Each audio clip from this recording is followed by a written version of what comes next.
This is the Gerry Callahan Show. It is Monday morning, May 12th, and a blue Monday, a black Monday, a grim Monday. It is for Democrats and the media. It was a great weekend for most people, for most of America. Great Mother's Day.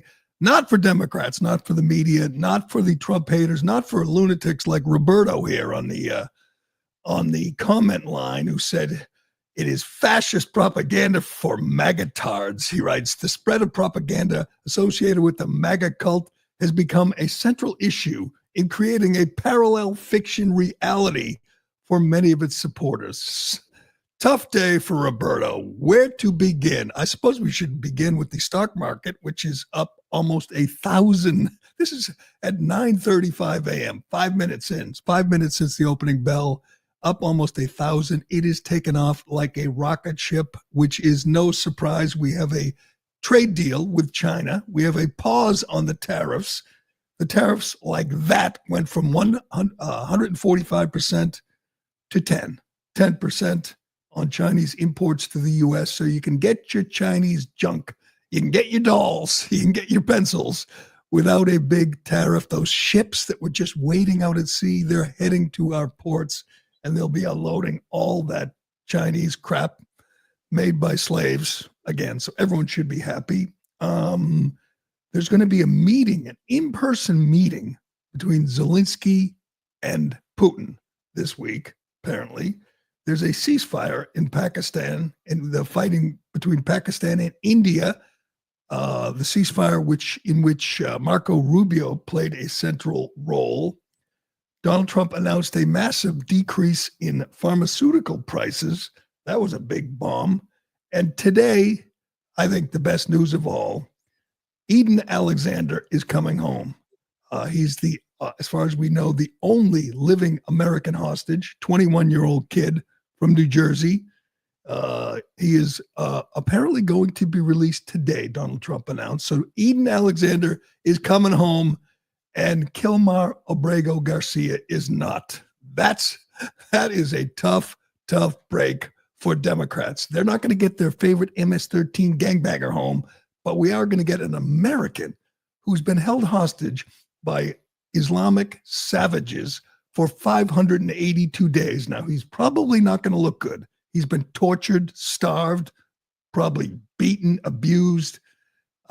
Nobody, or very few people in this country seem to care. Certainly none of the students on our elite universities, none of the students with their keffiyehs and their face masks at Columbia or Harvard or NYU or any of these places gave a damn about their about this 21-year-old American who was being held. They were rooting for the guys who were beating and starving him.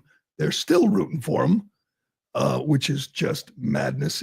I don't think I've ever seen, I know we talk about this all the time, a Democrat Party that is so lost, just so lost in the wilderness, without a message, without a messenger, which is on the wrong side of virtually every issue. Over the weekend or on Friday, we saw in New Jersey, Democrat congresspeople storm an ICE facility. Yes, actual sitting congresspeople, and a mayor, by the way, a mayor who got arrested. They are acting as if it's the new civil rights movement, and they're darling. The people that they're trying to save are just scum of the earth, just killers and rapists and drug dealers. That's who ICE is rounding up. And that's who they're trying to keep in your neighborhood. Gang members with MS-13 tattooed on their faces. Just absolute monsters. And Democrats have decided it is their mission to not just speak out against this, but actually break the law, to obstruct ICE from doing their job, to obstruct government officials from doing their jobs. I don't know. I remember when that was called an insurrection. I remember when you got held in jail without bail, without charges for months at a time. I remember when you got sent away for years for obstructing an official government function. Now, I guess it's civil disobedience. That's what they're calling it, civil disobedience. Do we have the video of this? We got at least two Congress people. One, Menendez, whose father is soon going to be in one of those detention facilities, whose father, Gold Bar Bob, took bribes and just an absolute crook. His son's a congressman, and he was with two other Congress people from New Jersey, and they decided that they were going to start shoving ICE agents and cops. Here's the body cam footage. Look at this big woman in red. That is LaMonica MacGyver, an actual congressperson, shoving her way into an ICE facility to attempt to free. We'll go through some of the people that they're trying to save from being deported.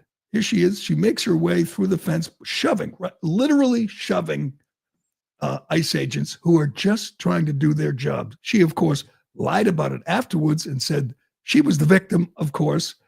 But I know we have this competition virtually on a daily basis. Who has the worst elected representatives? And God knows there are many days when we in Massachusetts can claim to have the worst Congress people, the worst senators. We always have the fake Indian, and she's hard to top. But New Jersey is right up there. New Jersey is making its move. This, once again, is a congressperson. This person won the most votes in her district, and the people in her district in New Jersey sent her to Washington to represent them. Listen to this absolute embarrassment to the state of New Jersey. Go ahead. We will not take this. We will fight back. Fight back. Fight back. And as I close out, because I know we've been out here for a long time, and God damn it, shut down the Senate. We are at war. Anytime a person can pay $250 million into a campaign and they be given full access to the Department of Treasury of the United States of America, we are at war. Why is Maxine Waters in her melting face? That's a good question. Why is she in New Jersey? She's standing next to 86-year-old Mad Maxine Waters. We are at war, she says. And the war is, they're trying to free MS-13 gang members who are in this country illegally, who most of America wants out. The vast majority of Americans really don't want MS-13 members in their neighborhood. Democrats too. Well, they don't want them in their neighborhood. They want them in your neighborhood. They want to literally stop ICE, stop the Trump administration from removing these really bad people from your neighborhood, from your community. And Democrats have decided that they're at war. The war is over the policy, which we all voted for in November, to get them out, and they want to stop them. Before we get to Worcester, I want to get to the person that they were trying to save in Worcester. But can you get that thread from Homeland Security, who, in response to these accusations that they're just grabbing up people willy-nilly off the street without warrants? They don't need warrants, but that's the mantra now when they go into the neighborhood. All the people, all the protesters, all the insurrectionists scream, "Where's your warrant?" And ICE says, "Get out of the way. So the Department of Homeland Security quickly posts a thread when these lunatics in New Jersey were screaming about all these innocent people being detained. And they say, today as a bus of detainees was entering the security gate of Delaney Hall Detention Center, a group of protesters, including 2 members of Congress, stormed the gate and broke into the detention facility. The allegations by Newark politicians that Delaney does not have the proper permitting is false. Meet who the New Jersey lawmakers are fighting for. And they just post a thread of the people they've grabbed up. Here's the first guy. Chinchilla, his name is Chinchilla. Chinchilla Caballero is in ICE custody. He's a positive match for numerous lookouts and is a known active gang member of MS-13. There is Chinchilla. Next, we have Ramos Marin. Ramos Marin was picked up on a Interpol red notice. He is wanted in Brazil for a homicide. So a Brazilian murderer is who they're going to war over. There he is. There's Ramos. Next up, what's this guy's name? Sambayavia Santa Maria, El Salvador, known MS-13 gang member. There's Santa Maria being taken away by ICE. Next up, got any more? Adonis Estevez Bello, 23-year-old Dominican, wanted for multiple felony convictions, drugs, drug trafficking, resisting arrest, possession of a weapon. There he is. There is Estonia, whatever his name is. And it just goes on like this. Maximo Nunez, 56-year-old Dominican Republic citizen, multiple felony arrests, dangerous substances, aggravated unlicensed driving, assault with a deadly weapon. Big man, big, large, 56-year-old man from the Dominican. They were grabbed off the streets of New Jersey, and New Jersey's elected representatives tried to stop the process, tried to keep them here. Keep going, Democrats. You're doing great. You're doing wonderful. Amazing. And here in Massachusetts, of course, ICE is doing their best. They were in Lawrence over the weekend, grabbing up the worst of the worst. They were in Worcester at the end of last week, where a bunch of locals, residents, including a member of the city council, tried to stop them, literally stood in front of their vehicles as they tried to transport a woman who was wanted for beating a pregnant woman, an illegal alien wanted for beating a pregnant woman, and they tried to stop ICE from detaining her and taking her away. That's not the best part. Again, this is Democrat policy. This is who they want in your neighborhood. This was posted over the weekend by Congresswoman Anna Paulina Luna from Florida. You've probably seen her. She's a regular on cable news. She's hot. She's and she's she can be a little all over the place, but she went to CCOT in El Salvador to visit the prison. Check this out. She says, quote, "I saw evil today. I will never forget it. I heard a story of an MS-13 gang member admitting to watching an infant being murdered.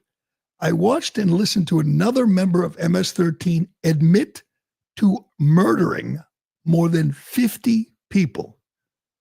50 people, a gang member who lived here until the Trump administration took office and went to work and found him and removed him and shipped him to El Salvador.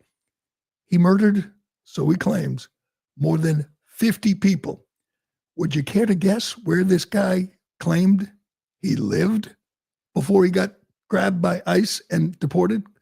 Take a wild guess, Ironhead. Where do you think this gentleman lived? This happily and legally in El Salvador. Yeah, that's where he originally lived. But then he came here because he knew if he came here, there were certain places, certain states, certain cities that would provide him sanctuary. Proudly, they're called sanctuary states, sanctuary cities. Fargo. Some of them give them hotel rooms. They give them phones. They give them free Uber rides and culturally sensitive meals. They give them money, $62 a day in Massachusetts. So where do you think this guy who killed 50 people decided to take up residence? That would be, according to Matt Gaetz, former congressman, He says this guy who is in Seacont now and probably never getting out lived in Boston. He lived in Boston. And here's the question. Who do you think gets sanctuary when you are a sanctuary city, a sanctuary state? Who do you think Mayor Michelle Wu was talking to when she said, you belong here, you're welcome here? And she said it in Spanish and English just to make sure. Who do you think Maura Healey, the governor, who has spent literally more than $1 billion on housing and feeding and giving handouts to these people, who do you think she's attracting? Who's coming here? This is who's coming here. A person who knows the local elected officials, the local government will protect them, at least until Trump got elected and Tom Homan's guys said, get out of the way, we're coming. I'm still working on getting the details of this. I reached out to a couple of people in the know. I hope to find out more. I want to know if he lived in my neighborhood. That's what I really want to know. Did that guy live in my neighborhood? I don't remember seeing him at Whole Foods or CBS, but you never know. He apparently lived in Boston, a guy who killed 50 people.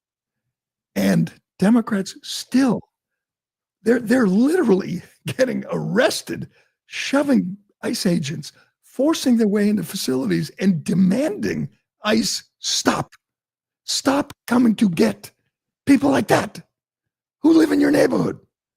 That's the policy right now in the Democrat Party. That's where we are, where they are literally standing in the way of ICE vehicles to stop them, attempt to stop them in Worcester from arresting and deporting an illegal alien who beat a pregnant woman. They're literally trying to shove their way into a detention facility in New Jersey to attempt to free murderers. You're doing great, Democrats. Keep it up. You're what a weekend. What a weekend. There it is. We're waiting, Tom Homan. I mean, maybe Tom Homan's guys will be under the radar. We won't see them. We won't know because they really don't want Democrats, elected officials to get in their way, to block their vehicles, to assault them like they're doing in New Jersey. What that New Jersey Congresswoman did, LaMonica McIver, I would say that's worse than 90% of the J6ers. There were 1,500 or 1,600 January 6ers arrested. I believe 150 committed violence against police officers. Most of them just strolled through the Capitol and then ended up in prison doing 6 months, a year, losing everything, losing their jobs, their life savings, their small businesses. What she did is worse. And so far, she's paid no price. Someone has to explain to me why Mike Johnson doesn't attempt to expel her, kick her out of Congress. She assaulted a federal officer. That used to be a crime. Oh, it's still a crime if it's done by a Republican. But all right, we got so much more to get to. It's just happening so fast and furiously. Let me check the stock market once again. Over 1,000. It's up over 1,000. It's up 1,064 right now. Over 42,000. It's going to be back. It's going to be back to the pre-Liberation Day levels any minute now. And then what are you going to say, Democrats? They're going to have a deal with China. And then they're going to have a deal with everyone else, with South Korea, with India, with Vietnam, with the EU, with Canada, with Mexico. And then what are you going to say? Jake Tapper and Dana Bash and Joe Scarborough, where are you going to go then? We're going to have an end, we think, to the war in Ukraine. We're going to have the last American hostage home. Sorry, Democrats. Eden Alexander, I know you didn't want to mention his name for the last 582 days, but he's coming home. The entire town that he's from in New Jersey is outside on like the town square. Thousands of people waiting for him to be released today. It's going to be a glorious moment, a great moment for this country. And if there's anything Democrats and the media hate, it's great moments for this country. You know who summed it up best? Bill Maher. We're going to get to that. Bill Maher, my man, Bill Maher. Can't believe I'm saying that about Bill Maher, but he had a great monologue where he kind of boiled it down to one big problem Democrats have, and it's a really big problem. They hate the country. Yes, they hate this country. So a great day for this country today is a bad day for them. We'll tell you about that and more, but first. Excuse me. Is the U.S. dollar in trouble? We're living in unpredictable times with digital currencies on the rise, a $35 trillion national debt, and inflation still at a 40-year high. Tesla billionaire Elon Musk has warned that the U.S. dollar is heading for destruction and that these factors could bankrupt the U.S. Financial experts are urging Americans to prepare right now. That's why you should strongly consider physical gold and silver to help protect your accounts like IRAs and 401ks. Preserve Gold is giving away a free precious metal guide that contains essential information on how to help protect your accounts. Just text the word Newsmax to 50505. Learn how you can put physical gold and silver into an IRA or a 401k and even purchase precious metals for delivery directly to your home. Preserve Gold has hundreds of 5-star reviews and millions of dollars in trusted transactions with satisfied clients. As an exclusive offer to our listeners, in addition to the free guide, you can also get up to $15,000 in free gold and silver with a qualified purchase. So don't wait. Text Newsmax to 50505 to claim this exclusive offer from Preserve Gold today. I just watched Dan Goldman, that unctuous, slimy congressman who bought a seat in Congress in New York. And he was on CNN, and they were asking about the new trade deal with China. And, of course, the host says, well, it's 10% now. Isn't that better than 125? And he's like, I guess. But Trump has a meme coin. He's stealing. He's getting rich. He's already rich. How do you argue this? How do you criticize this? They have a deal.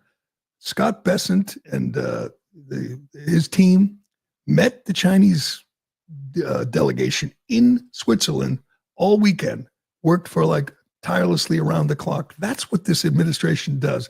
That's why they're so much different than the last administration, among many reasons, is they work nonstop. They just say, we're going to do this and we're going to work on it until it gets done. That didn't happen. Does anyone remember Jake Sullivan spending days on end meeting, trying to hammer out ceasefires, or any Janet Yellen spending a whole weekend hammering out a trade deal? It didn't happen. They didn't care. These guys say, we're going to get this done, and they do it. It's a shame Congress doesn't have the same work ethic. Congress, which is a real disappointment. The past 5, they've sent 5 bills to Trump's desk, 5 in 110 days. They are a disgrace. Mike Johnson, you're a disgrace. You should be forcing them to work day and night like Trump does. Was changing the name of the Gulf of Mexico good? Sure. I got no problem with it. It's not the most important thing.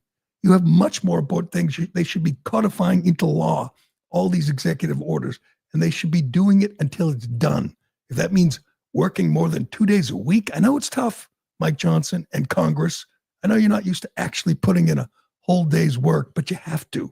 You have to keep up with Trump. You have to operate on Trump time. Trump is speaking now before he heads to Saudi Arabia, talking about the trade deal with China, which is imminent. They're on a 90-day pause.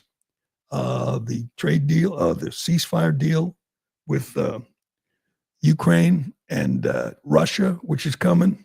What are they going to say then? When the war ends, the war we spent $300 billion on, and our last president did everything in his power to keep it going because he was corrupt. This guy's just trying to get it done, just trying to end the killing. It sounds like a pretty noble goal to me. And I'm sure he's talking about lowering prescription drug prices. What are you going to say to that, Democrats? And getting our American hostage out of the tunnels in Gaza and home to his family. What a great, just one great development after another. But I do want to, before we get to the trade deal, I want to get to that, and I want to get to Bill Maher. But there was this, because there was so much news over the weekend, this interview with Energy Secretary Wright, Christopher Wright, I believe, was just amazing. And it gets no coverage at all. It's just like he outlines, explains how corrupt the Biden regime was and what they did after November 5th, what they did with your money after the election, and they knew it was over. This is just mind-blowing. And again, you see very little coverage of this anywhere. It's on I didn't see a mention of it on cable news or hardly a mention of it on X over the weekend. But he explains how the Biden regime, after they lost, just starting sending billions, almost $100 billion of your money to their friends in the various NGOs. Now, Musk has explained how this works. This money's not going to some good cause. It's not even going to a bad cause. It's going into the pockets of well-connected Democrats. And when you hear about, $1 million here, $1 million there, you think, that's grift. That's corruption. He's talking about $100 billion in 76 days that went to well-connected, corrupt, crooked Democrats, courtesy of the Biden regime, the most corrupt administration in American history. Just listen to this and ask yourself, why isn't someone going to jail? Why is this not a crime? I'd love to know. Check it out. A little over $40 billion was supplied in support through the loan program office in its 15 years of existence, a little over $40 billion, and then almost $100 billion in the 76 days after they lost the election and before President Trump's inauguration. Like, if those were great ideas that were benefit to the America, why didn't they do it in the 2.5 years after the Inflation Reduction Act was passed? Why did they wait till they lost the election? They changed terms and loan covenants. They basically tried to set bombs to make it hard for us to unwind the mess they'd created. That's just not a responsible way to treat American taxpayer money and to move our energy system forward. So yes, we've stepped into a lot of mess, but this stuff's all fixable. We've got an aggressive team going after it. And you see already American energy prices are down. Investments in America to bring jobs back are up. So I think we're going the right direction, but yeah, we've got a lot to clean out. That is all documented, by the way. That's all done. They have the receipts. They know where the money went. Why aren't we clawing it all back and arresting these people? And most of it is, global warming, climate change scams. These NGOs like Stacey Abrams' NGO, which got $2 billion to fight climate change. That's not real. Everybody knows that's not real. There's no effort to fight climate change. She said it was to buy appliances for lower class families, which she got $2 billion to do that, to buy appliances. Okay, let's find out. How many did you buy? Where did it go? Where did this $100 billion go? As I mentioned before, we have a city councilor in Boston, Tanya Fernandez, who's going to jail. She's soon, hopefully. She took $7,000 in bribes. She should go to jail. We had a state senator a few years ago who went to jail for stuffing $1,000 into her bra. This is $100 billion. And the Biden regime, the lawless criminal Biden regime, knew it wasn't going to fight the climate or feed the children or anything. They knew they were just paying off their friends and probably getting kickbacks. And it's such a massive amount of money. I'm not sure how you just say, that was too bad. How do you just, we're moving on. They stole $100 billion in 76 days. Time to move on. I don't understand. I don't know why that Pam Bondi's not arresting or Kash Patel's not arresting people. If you have the receipts and you know what they did, bring them to justice.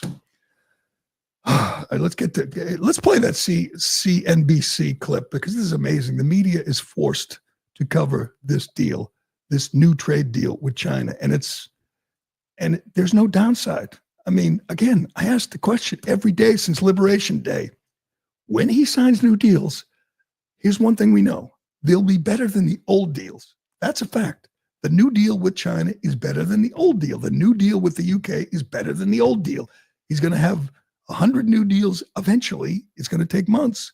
But every time he signs a new deal, it's better than the old deal. Better for U.S. consumers, better for U.S. manufacturers, better for farmers and ranchers who can now sell their beef in the UK. Finally, in England, they're going to have good food at their restaurants, thanks to the American farmer.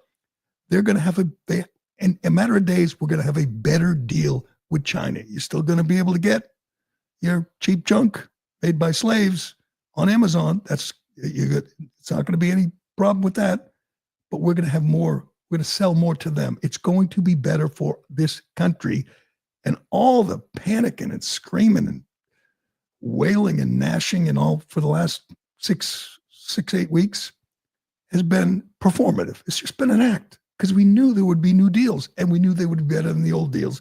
Here's CNBC reporting from Geneva as after Scott Bessent banged out this new deal with China.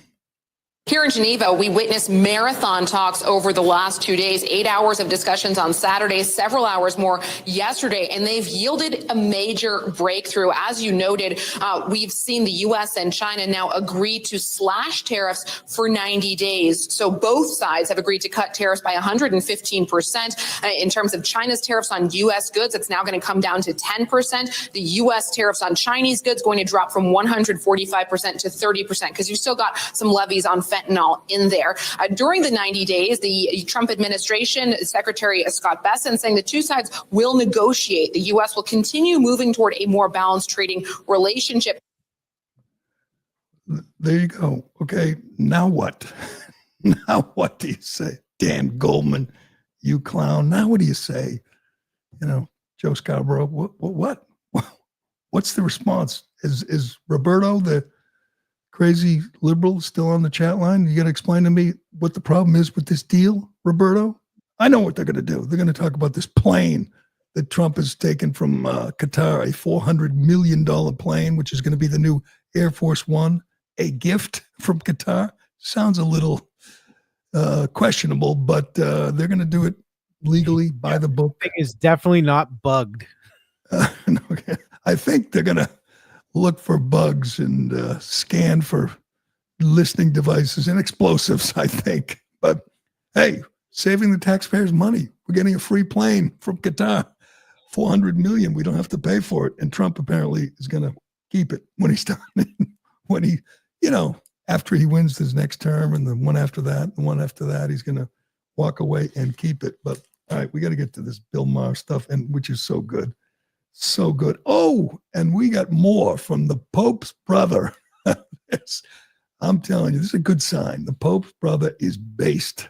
He is hardcore, and they're close. So I'm just going to assume the Pope thinks like his brother does, which is a good sign. We'll tell you about that and more. But first, excuse me.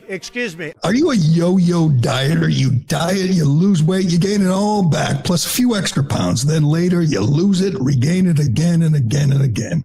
It's dangerous. You know this. Studies show that you can increase your risk of heart attack, stroke, type 2 diabetes, and other health problems. Breaking free of your yo-yo diet pattern is a main reason doctors created Lean. Lean is a supplement, not an injection, and you don't need a prescription. The science behind Lean is impressive. It's studied natural ingredients target weight loss in 3 powerful ways. Lean helps maintain healthy blood sugar, it helps control appetite and cravings, and it helps burn fat by converting fat into energy. Listen, if you're tired of losing weight and gaining it back, if you want to lose meaningful weight at a healthy pace, Lean was created for you. Let me get you started with 20% off when you enter Newsmax20 at takelean.com. That's code Newsmax20 at takelean.com. There's a lot to be disappointed in with the younger generation. We see these college campus protests. By the way, of the 80 people arrested at the Columbia protest the other day, 61 were female and 15 were non-binary or trans. Columbia is not accepting the best these days, and hopefully they kick them all out. But there's a sickness in Gen Z. There's a lot of support for Trump, and there's this, some places where you can see some patriotism. But we do have a problem when you see these colleges, and I think the biggest problem is they're taught, they're indoctrinated to hate this country, the country that gives them the freedom to wear the keffiyeh and root for Hamas and celebrate October 7th and mourn when Eden Alexander comes home. But it really is twisted when you think about it, because these people wouldn't last 5 minutes in Gaza. We know that. You think there's a lot of trans people in Gaza or in any Muslim country? You think they're with you on that, kids? I don't think so. But Bill Maher, I used to hate him. Again, he's come around. Sometimes he still annoys me, but he had dinner with Trump and pissed off a lot of his far left fans, including, his friends like Larry David, who said he had dinner with Hitler and all that crap. But he had a monologue, and it was a good one, because it talks about just this problem. The people, college kids, are raised to hate the country that gives them everything, the freedom to be idiots, the freedom to wave a Hamas flag in Times Square. The country that does that, they hate it. And the country that, doesn't respect LGBTQ rights, those countries, they support them. They root for them. They root for the bad guys. And for some reason, they're just not proud to be Americans anymore. This is a fairly new phenomenon. There's been protests. There's been people burning flags forever. But now it's this whole movement that we must, dismantle capitalism and the free markets in this country. We played you the Students for Palestine at Temple University the other day when they said their goal is to destroy the country. They're students at Temple, probably on financial aid and student loans. And they're saying our goal is to dismantle the United States, the West, capitalism. They are being radicalized at a young age, and it is really disturbing. Listen to Bill Maher. Seriously, this is a serious problem for Democrats. Less than 1 in 4 Democrats under 30 say they're proud to be an American. 54% say they're embarrassed by it. Embarrassed. Like America's your mom picking you up at school? You're embarrassed to be an American? Well, guess what? The feeling's mutual because you have no perspective. Is America perfect? No, of course not. No country is. Although don't get Tucker Carlson started on Russia. Globalize the intifada is the catchphrase that's really catching on these days, as if worldwide suicide bombing and cosplaying Islamic revolutionaries is the answer to our problems. At an AOC Bernie Sanders rally in Idaho last month, someone threw a Palestinian flag over an American flag, and the crowd erupted in approval.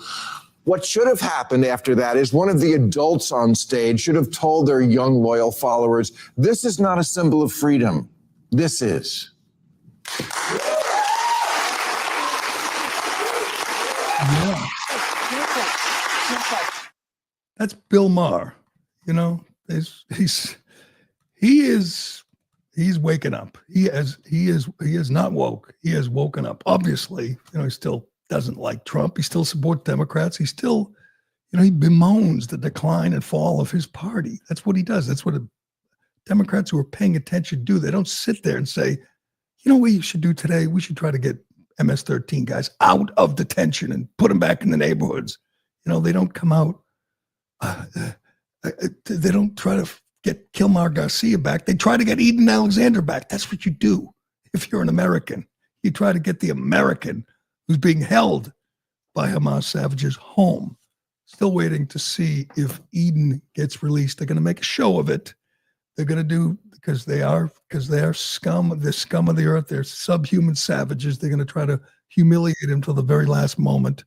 Maybe they'll make him cut a video where he thanks them for all the torture that they put him through. But still waiting to see the last living American hostage get released by Hamas, and still waiting to hear what the Democrats and those college kids, those crazy college kids at Columbia are going to say when a kid from New Jersey returns home after 580 days in captivity. I don't want to get distracted here. We're celebrating. This is a great day. This is a great Monday. Stock market is still up over 1,000. Hostages are coming home. MS-13 gang members are going away. Trade deal with China. Ceasefire in Ukraine, perhaps. Drug prices coming down.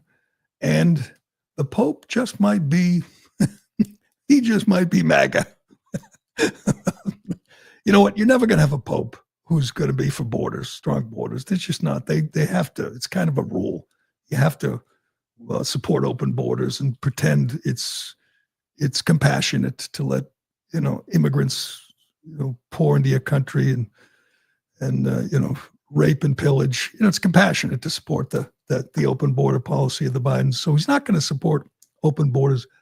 I mean, closed borders, real borders, but he's going to be pro-life and he's anti-LGBTQ, unlike Pope Frank. He's anti-gay marriage, which is good. He's old school. And he's also a White Sox fan. If you haven't seen it yet, there's video, which is just wild, of the 2005 World Series. And they go to the crowd. And there's the Pope cheering for the White Sox. Man, what a crazy time in this country. So Pope Leo's brother is apparently hardcore. He's got a couple of tweets or retweets out there. It's amazing. People are now scouring the social media of the Pope's brothers. And can we put up one of them? Well, there's one with the with the Statue of Liberty we can put up, which is fine. It's not a problem. This was posted by the Pope's bro. What does it say? It's you probably already seen it. Where does it say? Bring me hostile, freeloading assholes waving their own flags, and a picture of the Statue of Liberty. That was reposted by the Pope's brother, who also posted nothing. How do we say this about Nancy Pelosi? Definitely don't say the full thing. Leo's brother shared a post on Facebook calling Nancy Pelosi a drunk, real nasty pejorative, with an old video of Pelosi supporting tariffs on China. That was Lou Prevost, Leo's brother. And he writes, or he posts, "These effing liberals crying about tariffs is just unreal. You know that there is a thing called video? Just listen to what this drunk bleep has to say in the mid-90s, long before her husband had Grindr dates." That was shared by Lou Prevost, the brother of Pope Leo. And that's probably just one of many. Sounds like he doesn't hold back. Lou, who was on the phone with the Pope, like the day he got picked, talking to the Pope from his retirement home in Florida. Just crazy. All right. Speaking of winning, you know what? The nation is healing. We told you about the Miss Maine contest over the weekend up in Portland, Maine. It was notable because one Jordan Hudson was a contestant, and she finished second last year, I believe. This year, she was hoping to finish first. Her boyfriend and her father were in the front row, which is an odd picture. 73-year-old Bill Belichick sitting with her father in the audience at the Holiday Inn in Portland. That's where Bill Belichick spent the weekend, at the Holiday Inn in Portland, Maine, cheering on his honey, Jordan Hudson, 24-year-old, 49 years younger than Bill. She came in second last year. It's not trending in the right direction. Jordan Hudson finished third in this year's contest. And the New York Post said she was not exactly Miss Congeniality. It said Bill Belichick's girlfriend fell short yet again in the Miss Maine beauty pageant, and she couldn't hide her disappointment. Once again, didn't quite have the stuff to strut her way to the crown. She looked dejected behind her beaming stage smile as the results were read aloud, and it was real. She landed one place worse than she did last year. And then off stage, Hudson's face remained downcast as her bodyguard rebuffed reporters clamoring with questions. She's not answering, said the bodyguard. And then it goes through all this stuff. And by the way, the winner, I'm just going to say Jordan Hudson's a lovely woman. She was not robbed. This was fair and square. The winner, what's her name? Shelby Howell. Oof. Yes, and the other person we thought that was going to be some stiff competition. I'm going to get to that. That's why the nation is healing. I predicted she would lose because there was a guy in the contest. There's a man pretending to be a woman. And I said, this day and age in Maine, which, we know about Maine. Maine has lost its mind. Maine wants men and women's sports. The Maine governor, that's the most important thing to her, is that men get to beat up women and get to get naked with them in the locker room. That's important in Maine right now. So I said, the transgender individual is probably going to come out on top. Well, he didn't. He didn't even finish top 3, right, Ironhead? Nope. I have the position if you'd like it. You have what? It was 5th place, that person came in. 5th place. So the guy, I'm just guessing, didn't fare well in the swimsuit competition. I mean, there's something about... There's something about board shorts that don't really go in. I was going to say, something about a bulge that just doesn't go over well with the judges, for these kind of things. Let's face it, beauty pageants, they're old school, that's tradition right there. And I know there are people out there, I know Sports Illustrated swimsuit issue always has to have a guy. Well, they didn't give the crown of Miss Maine to a guy. They gave it to a very deserving woman named Shelby Howell from Bangor. I didn't see a lot of women like this in Bangor when I was up there. But congratulations to Shelby Howell and to Jordan Hudson. 3rd place, that's not bad. Whole state, there's like 1 million people up there. And she finished 3rd. It is just bad when you're acting like it's a shoo-in that you're going to win. And they snuck out. They got a picture of them driving away from the hotel. And Bill looks happy. Here's the problem. And people are still talking about this. Here's the problem that everybody has with this. It is not physically possible for a 24-year-old to be actually attracted to a 73-year-old. It's just not. I mean, no one thinks a 24-year-old woman can be physically attracted to a 73-year-old man, even if it's a man that, looks like George Clooney or looks like Paul Newman when he was in his 70s. It doesn't matter. It's just not physically, realistically possible. So we know she's not actually attracted to him. We know when he's sitting with her father, it's awkward. It's odd. Her father knows it. She knows it.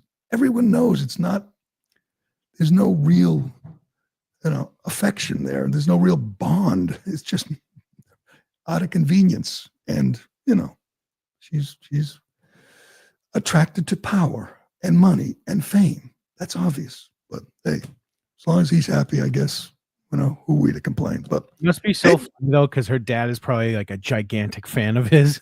Right. And it must be so. He has to sit there and talk to the guy who's dating his 24-year-old daughter. I have a 24-year-old niece. If a 73-year-old got near her, I'd flip out. I'd kill him. But whatever. It's fun. It's fun. She lost, but hey, she took home the bronze medal. Congratulations. And she beat the guy. That's important. All right, we got to leave it there on this glorious Monday. Let me check before we go. Are we still over 1,000? No, 991. The Dow is up. 988. We're going to get over 1,000 and stay there, hopefully. And hostages coming home, MS-13 going away, trade deals, peace deals, ceasefires. Great day on in these United States. Hopefully we're starting. Hopefully this is going to be a roll. We'll keep it going. But we will leave it there for today. Thanks for watching. Thanks for listening. I'm Gerry Callahan. This is The Callahan Show, and we'll do it again tomorrow. Thank you. Oh, my God. Is she crazy? Thank you. Wow. All. Thank you so very much. Thank you, everyone. Thank you. Oh, too many thanks.